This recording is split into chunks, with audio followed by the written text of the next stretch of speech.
नमस्कार आप सभी को। अरण्य में आप सभी का स्वागत है। दोनों नदियों के संगम के पश्चिम और एक बहुत बड़ा मैदान था जो दान स्थल कहा जाता था। अतीत काल से ही भारत के विभिन्न भागों के राजा वहां दान देने के निमित्त बहुधा आते थे। वहां सम्राट ने अपनी सारी संपत्ति लाकर रख दी थी और दान देने का काम शुरू हुआ। यह कार्य 3 मास अर्थात 3 महीने तक चलता रहा। इसका विस्तृत वर्णन वेनसांग के चरित्र में लिखा गया।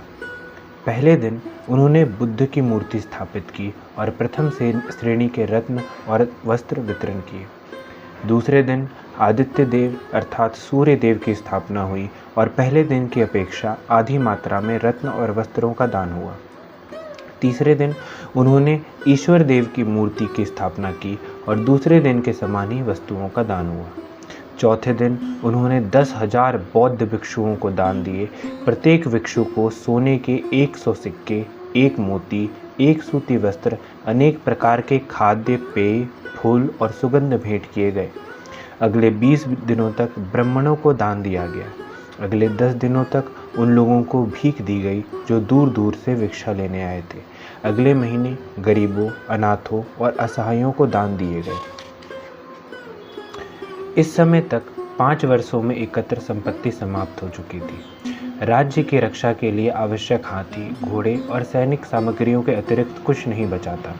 तब राजा ने अपने रत्न, कपड़े, हार, कनिका, बाजूबंद, मुकुटमणि आदि सब कुछ दे डाले। सब कुछ दे चुकने के बाद उसने अपनी बहन से एक पुराना मामूली कपड़ा मांगा और उसे पहनकर 10 दिशाओं के बौद्धों की पूजा की और प्रसन्नतापूर्वक हाथ जोड़कर उनके सामने झुक गया। इस समारोह के समाप्त हो जाने पर वहां उपस्थित राजाओं ने अलग अलग जनता में अपने अपने धन का दान कर सम्राट के हार, मुकुट, मणि एवं राज्य परिधान आदि खरीद लिए और उन्हें पुनः सम्राट को भेंट कर दिया। सम्राट अर्थात सारे राजाओं का राजा, और ये राजा यहाँ पर मौजूद थे, ये करद राजा कहलाते थे। अर्थात सम्राट ने इन्हें जीतकर इनका राज्य इन्हें वापस सौंप दिया है। कुछ दिनों के बाद फिर वे चीज़ें भी दान में दे दी गईं। इस प्रकार यह अनोखा समारोह समाप्त हुआ, जिसे हर्षवर्धन अपने पूर्वजों के अनुकरण पर प्रति 5वें वर्ष किया करता था। उसने चीनी यात्री को बताया कि वह उसके शासनकाल का 6ठा समारोह है। उसके कुछ ही दिनों के बाद वेनसांग घर लौटा और सम्राट ने उसकी यात्रा सुविधा के लिए सारी व्यवस्था की। तो आखिर कौन है सम्राट हर्षवर्धन? क्या हम भारतीय होने के नाते सम्राट हर्षवर्धन के अतीत गौरव को जानते हैं? क्या हम उसे अपने भारतीय होने से जोड़ करके देखते हैं? क्या सेक्युलरिज्म जब वर्ड भी नहीं था तब इन्होंने हर धर्म को बराबर समझ करके जो दान दिया, जो उस समय के लिए उदाहरण प्रस्तुत किया, क्या वो आज के लिए भी एक बड़ा उदाहरण नहीं है? और आखिर ये हर 5 वर्ष इतना दान क्यों देते थे और क्यों यही इनका दान देने का कारण आखिर इस साम्राज्य के पतन का कारण बना?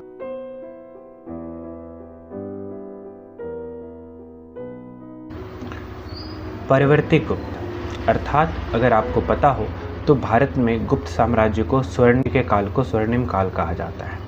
गुप्त साम्राज्य के पतन के पश्चात कुछ अवश्यंभावी घटनाएं हुई।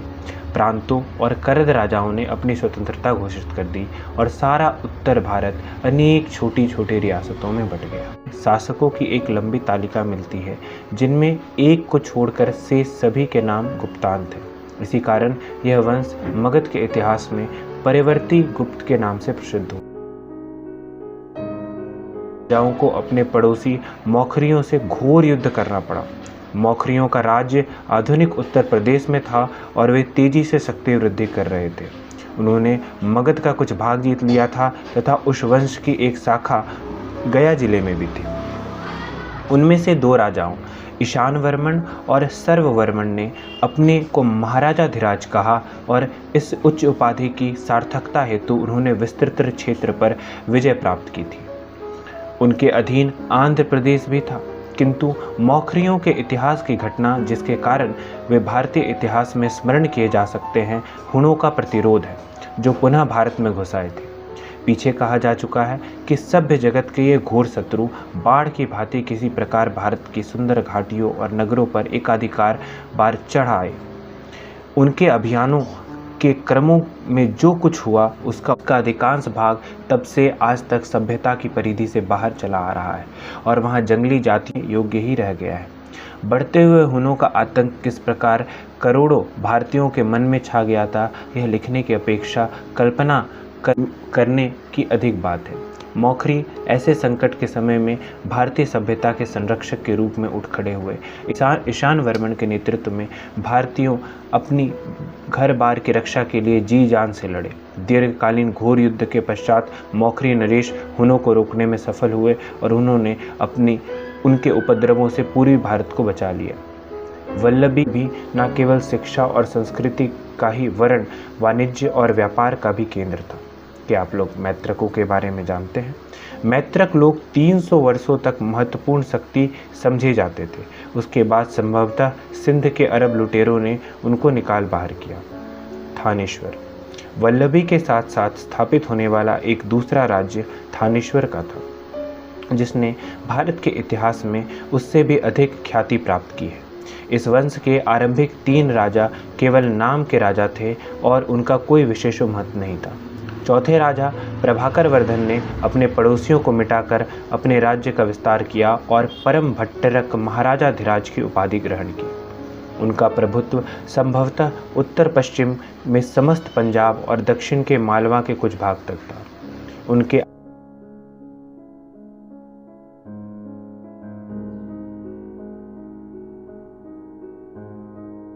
राज्यवर्धन और हर्षवर्धन नामक 2 पुत्र और राज्यश्री नामक एक पुत्री हुई, जो कि मौखरी नरेश ग्रहवर्मन से ब्याही गई।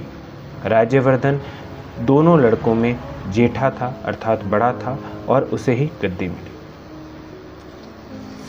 लेकिन बीच में कहानी में एक मोड़ आता है। ये है गौड़ का शशांक। गौड़ आज के समय पश्चिम बंगाल का हिस्सा हुआ करता था। मतलब आज का जो पश्चिम बंगाल राज्य है, या कह लीजिए आप बांग्लादेश और पश्चिम बंगाल जो मिल करके बनता है, उसका एक हिस्सा हुआ करता था। जिन दिनों प्रभाकर वर्धन अपने राज्य की सीमा दक्षिण और पश्चिम में बढ़ा रहा था, बंगाल और असम में 2 शक्तिशाली राज्य स्थापित हुए। इसको ध्यान से सुनिएगा। गुप्त सम्राटों के हास के कुछ बाद तक बंगाल के लोगों का भारत के राजनीतिक इतिहास में कोई महत्वपूर्ण योग नहीं रहा, किंतु उत्तर बंगाल गुप्तों के अधीन था। जब गुप्त साम्राज्य का पतन हुआ तो गौड़ ने, जिनमें पश्चिमी और संभवतः उत्तरी बंगाल सम्मिलित था, अपनी स्वतंत्रता घोषित कर दी, किंतु मौखरियों ने उसे परास्त किया। आधी शताब्दी पश्चात गौड़ की गद्दी पर शशांक बैठा। उसने अपनी राजधानी कर्ण सुवर्ण यानी मुर्शिदाबाद के निकट बनाई और शीघ्र ही वह सारे बंगाल का स्वामी बन बैठा रहे। उसकी अधीनता में बंगाल ने आक्रामक रूप धारण किया और शीघ्र ही उसको साम्राज्य का पद प्राप्त हो गया। शशांक ने उड़ीसा जीतकर उसे अपने राज्य में मिला लिया। उसने गंजाम जिले के कौंद नामक राज्य पर भी अपना प्रभुत्व स्थापित किया। उसके बाद वह पश्चिम में कन्नौज की ओर बढ़ा। इस प्रदेश में उस समय मौखरी राज्य करते थे, जैसा कि पहले कहा जा चुका है। आधी शताब्दी पूर्व उनकी शत्रुता बंगाल के साथ हो चुकी थी। यह भी कहा जा चुका है कि मौखरी नरेश ग्रहवर्मन ने प्रभाकर वर्धन की पुत्री से विवाह किया था।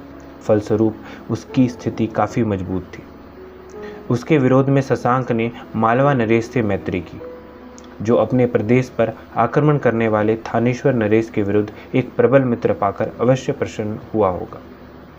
इस प्रकार जिस समय राज्यवर्धन गद्दी पर बैठा, उत्तर भारत में बंगाल और थानेश्वर के शक्तिशाली राज्य के नेतृत्व में 2 राजनीतिक गुट थे। बंगाल के गुट ने आगे बढ़कर मौखरी राजधानी पर अचानक अधिकार कर लिया। ग्रहवर्मन मारा गया और उसकी रानी राज्यश्री बंदी बना ली गई। आक्रमण इतना तेज ढंग से हुआ कि युद्ध के आरंभ और उसके दुखद अंत का समाचार राज्यवर्धन को एक ही साथ मिला। तत्काल वह 10,000 घुड़सवारों को अपने बहन के प्रति किए गए अपराधों का प्रतिशोध लेने के लिए चढ़ पड़ा। उसकी तत्परता का फल तत्काल मिला। मालवा नरेश के नेतृत्व में शत्रु की अगली पाती मिली, जिसे उसने तत्काल पराजित कर दिया। फिर अपनी छोटी सी सेना लेकर वह कन्याकुब्ज की ओर बढ़ा। रास्ते में ही शशांक ने उसे मार डाला। उसकी हतप्रभ सेना थानेश्वर को लौट आई। इन दुखद दुर्घटनाओं का रहस्य अभेद्य है। राज्यवर्धन के पक्ष के लोगों ने इस हत्या को शशांक द्वारा किए जाने वाले विश्वासघात बताया। आखिर ये विश्वासघात क्या था? देखिए, कहा यह जाता है कि मालवा नरेश का नाम था देवगुप्त, जिससे शशांक ने मित्रता की थी, और देवगुप्त ने मौखरी नरेश को मार डाला, जो कि हर्षवर्धन की बहन के पति थे। हर्षवर्धन की जो बहन थी, उनके ये पति हुए। उसके बाद जब हर्षवर्धन के पति मारे गए और राजश्री अर्थात हर्षवर्धन की बहन को बंदी बना लिया गया, तो ये खबर सुनकर हर्षवर्धन के बड़े भाई जो कि राज्यवर्धन थे, वो तत्कालिक क्रोधित हो गए और उन्होंने सेना लेकर के कूच किया और देवगुप्त जो कि मालवा का राजा था, उसे तुरंत हरा डाला। पर शशांक यहाँ पर बीच में आ जाता है और कहा जाता है कि वह मित्र बनकर आया और राज्यवर्धन को अपने साथ अपने राज्य ले गया। वहाँ पर उसने उससे अपनी बहन से विवाह करने का प्रलोभन दिया और उसके बाद धोखे से उसे मार डाला। फिर वहाँ से किंतु अनेक कारणों से जान पड़ता है कि पक्षपात के कारण सत्य को तोड़ा मरोड़ा गया। बाणभट्ट और वैनसंग ही इस घटना के बारे में हमारा प्रमाण है। ये दोनों ही शशांक के प्रबल विरोधी हैं, अतः उन्हें पक्षपातहीन नहीं कहा जा सकता। दोनों शशांक के विश्वासघात की बात एक स्वर में कहते हैं, किंतु इस घटना की परिस्थितियों के संबंध में दोनों में बड़ा मतभेद है। हर्षवर्धन राज्यवर्धन की मृत्यु के पश्चात राज्य के मंत्रियों ने उसके छोटे भाई हर्षवर्धन को गद्दी पर बैठाने का निमंत्रण दिया। वह शीलादित्य नाम से भी प्रसिद्ध हुआ। पहले तो दरबार के लोगों ने यह पद प्रदान करते हुए वे थोड़े झिझके और युवक हर्षवर्धन भी ऐसे नाजुक मौके पर राज्य के भयंकर उत्तरदायित्व को स्वीकार करने में ठिठका। किंतु गद्दी पर बैठ जाने के पश्चात उस युवक ने जो अदम्य उत्साह और सैनिक योग्यता प्रदर्शित की, उससे लोगों का संदेह मिट गया।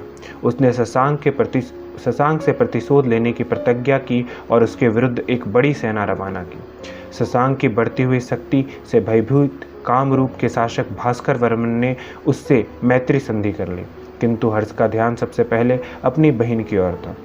उससे खबर मिली कि शत्रुओं ने उसकी बहन को कन्नौज के बंदी गृह से रिहा कर दिया है, किंतु वह अपने भाई और पति की मृत्यु से अत्यंत दुखी है और विरक्त होकर विंध्याचल के जंगलों में चली गई है। अतः हर्ष उसकी खोज में निकला। जिस समय वह अत्यंत निराशा के बीच अपने सेवकों के साथ जल मरने को तैयार थी, हर्ष खोजता हुआ उसके पास वहां पहुंचा। आगे क्या होगा ये हम इसी हर्षवर्धन के कहानी के द्वितीय पाठ में देखेंगे।